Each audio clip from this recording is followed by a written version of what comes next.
ದಸರಾ ಗಜಪಡೆಯ ಆಗಮನದ ವೇಳೆ ಶ್ರೀರಾಮ ಸ್ವಲ್ಪ ಮಟ್ಟಿಗೆ ವಿಚಲಿತ ಆಗಿಬಿಟ್ಟಿದ್ದಾನೆ.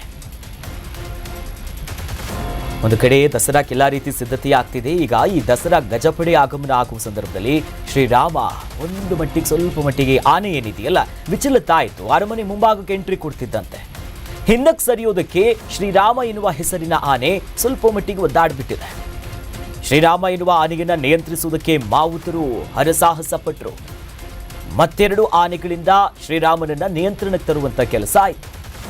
ಆದರೂ ಕೂಡ ಜಗ್ಗದ ಶ್ರೀರಾಮನಿಂದ ಮಂಡಾಟ ಪ್ರದರ್ಶನ ಆಯಿತು. ಈ ಸಂದರ್ಭದಲ್ಲಿ ಸರಪಳಿ ಬಿಗಿದು ನಿಯಂತ್ರಣಕ್ಕೆ ತಂದರು. ಆ ನಂತರ ಮಾವುತರು ಅರಮನೆಯ ಮುಂಭಾಗಕ್ಕೆ ಎಂಟ್ರಿ ಕೊಡ್ತಿದ್ದಂತೆ ಶ್ರೀರಾಮ ಎನ್ನುವ ಹೆಸರಿನ ಆನೆ ಏನು ಮಾಡ್ತು ದೃಶ್ಯದಲ್ಲಿ ಗಮನಿಸ್ತಿದ್ದೀವಲ್ಲ, ಸ್ವಲ್ಪ ಮೊಂಡುತನ.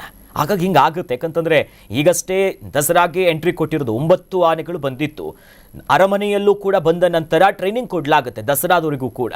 ಈ ಬಾರಿ ಎಲ್ಲರ ನೆಚ್ಚಿನ ಅಭಿಮನ್ಯು ಇಲ್ಲ. ಅಂಬಾರಿಯನ್ನ ಅತಿ ಹೆಚ್ಚು ಬಾರಿ ಹೊತ್ತಿದ್ದಂಥ ಅಭಿಮನ್ಯುನ ಈ ಬಾರಿ ಕೈ ಬಿಡಲಾಗಿದೆ.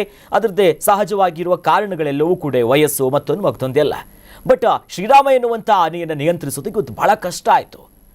ಇನ್ನೊಂದೆರಡು ಆನೆಗೆ ಬಂದು ತಂದು ಅದನ್ನ ನಿಯಂತ್ರಣಕ್ಕೆ ತರೋದಕ್ಕೆ ನೋಡಿದ್ರು, ಆದರೂ ಕೂಡ ಆಗಿಲ್ಲ. ಅಂತೂ ಇಂತೂ ಸರಪಳಿಗೆಲ್ಲ ಬಿಗಿದು ನಿಯಂತ್ರಣಕ್ಕೆ ಅಲ್ಲೇ ಇದ್ದಂಥ ಮಾವುತರು ತಂದಿದ್ದಾರೆ. ನ್ಯೂಸ್ ಬೀಟ್ ಫಾಲೋ ಮಾಡಿ, ಸಬ್ಸ್ಕ್ರೈಬ್ ಮಾಡಿ.